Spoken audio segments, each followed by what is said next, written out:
था, मैं तो रामपुर गया भी था ना, अभी चुनाव जो मैंने ईवीएम के लड़ा था, मैंने तब भी उनकी फैमिली से कहा था कि हम लोग हैं ना, हम लोग सबसे आगे रह के उनकी लड़ाई लड़ेंगे। लेकिन उनके पास क्योंकि बड़े बड़े वकील हैं तो हमारी ज़रूरत नहीं पड़ी, सपा की ज़रूरत उन्हें पड़ी। हमारी ज़रूरत पड़ेगी तो हम इस मुद्दे पे उनके साथ हैं, वक्फ के लिए और दूसरी चीज़ों के लिए हम उनके खिलाफ हैं, पहले भी थे और आज भी हैं। अगर लेकिन मुसलमान होने की हैसियत से उनकी बेइज्जती की जाएगी, उनको प्रताड़ित किया जाएगा, तो हम लोग सबसे आगे रह के उनकी हिफाजत करेंगे। आरएसएस और बीजेपी। अब यही तो, ये कयास क्यों लग रही है उनके ऊपर, कयास क्यों लग रही है कि वॉशिंग मशीन का दर्शन कराया गया उन्हें?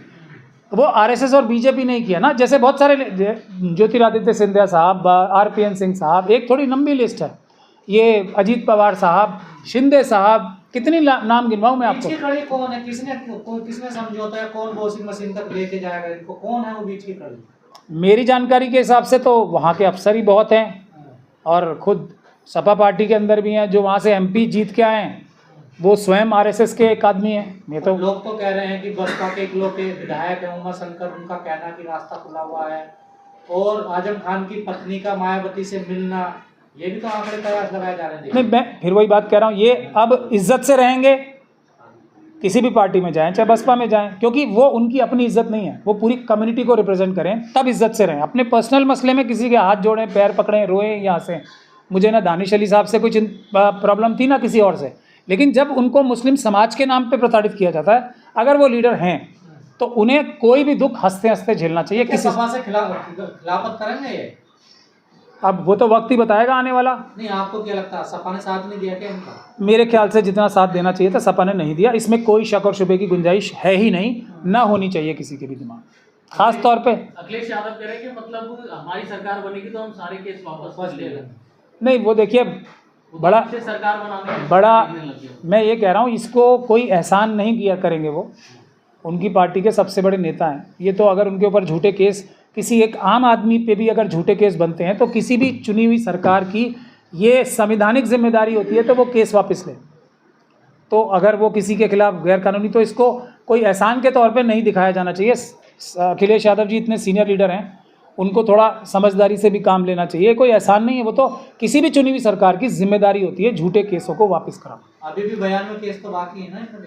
हाँ, वो तो है ही ना। अब इसीलिए मैं कह रहा हूँ ना, अगर वो मुस्लिम क़यादत कर रहे हैं तो उन्हें ये 92 केस नहीं, 1,92 केस उनके खिलाफ बन जाए, वो जेल में दोबारा चले जाएं, उन्हें पीछे नहीं हटना चाहिए। वो अकेले नहीं, पूरा परिवार है ना। देखिए इसमें दिक्कत तो यहाँ है ना, देखिए कोई टूट जाता है, इतने बड़े केस टूट जाता है तो फिर नेतागिरी मत करे, फिर नेता मत बने। अगर टूट जाता है, पूरे समाज को तोड़वाने की जिम्मेदारी जब किसी के कंधों पे आ जाए, तो वो जिम्मेदारी अपनी गर्दन दे के। जेल में गए तो फिर समाज कहाँ था? समाज ने तो कोई आंदोलन प्रोटेक्ट, समाज तो साथ नहीं आया उनके, नहीं साथ तो उनका परिवार ही आया। देखिए नहीं, हम लोगों ने, सब ने, ये बात गलत है आपकी। मैंने खुद उनके परिवार के पास 10 बार मैसेज भिजवाए, मैं उनके निकटतम लीडर्स के पास खुद चल के गया अपनी तरफ से। सर, एक कोई बड़ा आंदोलन नहीं हुआ उनकी रिहाई को लेकर सर? तो ये उनको अपने आप सोचना चाहिए ना। तो फिर आप बार बार क्यों कह रहे हैं कि समाज समाज समाज? समाज इसलिए कह रहा हूँ कि समाज की वजह से ही वो हैं अभी भी, वरना आजम खान साहब में कोई खासियत नहीं है, ऐसी कोई क्वालिटी नहीं है। मैं सीधे सीधे बता रहा हूँ, जो भी उनकी वैल्यू है इसलिए है कि वो 10 बार के एमएलए बने और समाज ने जिताया उन्हें। आपको क्या लगता है मुस्लिम तंजीमें में भी इनका राजनीति करेंगे कुछ? बिल्कुल कर रही हैं, अभी भी कर रही हैं, सब करेंगे। अब देखिए, AIM के एक प्रवक्ता को मैं सुन रहा था आज सुबह, तो वो ये कह रहे थे कि जो इल्ज़ाम हम AIM पे लगाते हैं वही इल्ज़ाम अब वो जो AIM के बड़े प्रवक्ता हैं वो आज़म खान साहब पे लगा रहे थे कि ये, हाँ, वो ये कह रहे थे कि भाई ये अब बाहर आए तो इनकी सांठ-गांठ हुई है, कुछ ऐसा अंदाज़ा लगाया जा रहा है, ये सब वो बोल रहे थे। अब ये बात जो आज़म खान साहब पे सही है, जिनके ऊपर केस लगा के उनकी प्रॉपर्टी जब्त की गई, तो क्या ओवैसी साहब पे सही नहीं है, जिनके पास हज़ारों लाखों करोड़ की प्रॉपर्टीज़ हैं और उनके खिलाफ कोई रेड भी नहीं हो रही, कुछ नहीं हो रही? तो धीरे धीरे करके जो सच है ना वो सामने आएगा, ज़मीन फाड़ के सामने आएगा, आसमान फाड़ के सामने आएगा। ये सब एक दूसरे की पोल खोलेंगे, आप देखेंगे वक्त आने। और वो सांठ-गांठ कह रहे हैं ये बसपा ने करवाई है। अब ये तो इन्वेस्टिगेशन का विषय है, मैंने इस पर इन्वेस्टिगेशन नहीं की। सतीश मिश्रा जी वहाँ पर हैं तो ऐसी पॉसिबिलिटी है, मुझे लगता है सतीश मिश्रा जी हैं तो वहाँ पे बसपा में। वो तो मायावती जी को कमज़ोर कर रहे हैं, मतलब मायावती जी जैसी बड़ी नेता को जो व्यक्ति कमज़ोर कर सकता है, जिनको खान के आने से बसपा में कोई फायदा होगा क्या?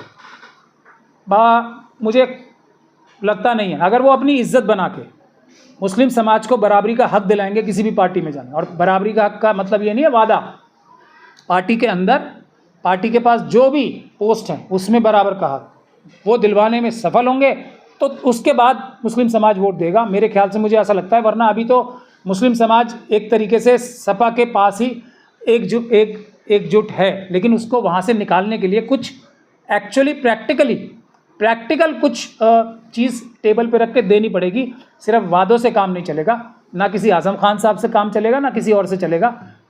सपा से मुस्लिम वोट को लेके आने का मतलब ये है कि कुछ जो मुस्लिम समाज ने दूसरे कमज़ोर समाजों की तरह धोखे जो खाए हैं, उन धोखों को दोबारा नहीं खाना पड़ेगा। ये किसी और पार्टी को करके दिखाना पड़ेगा, जब ही सपा से मुस्लिम वोट हट पाएगा।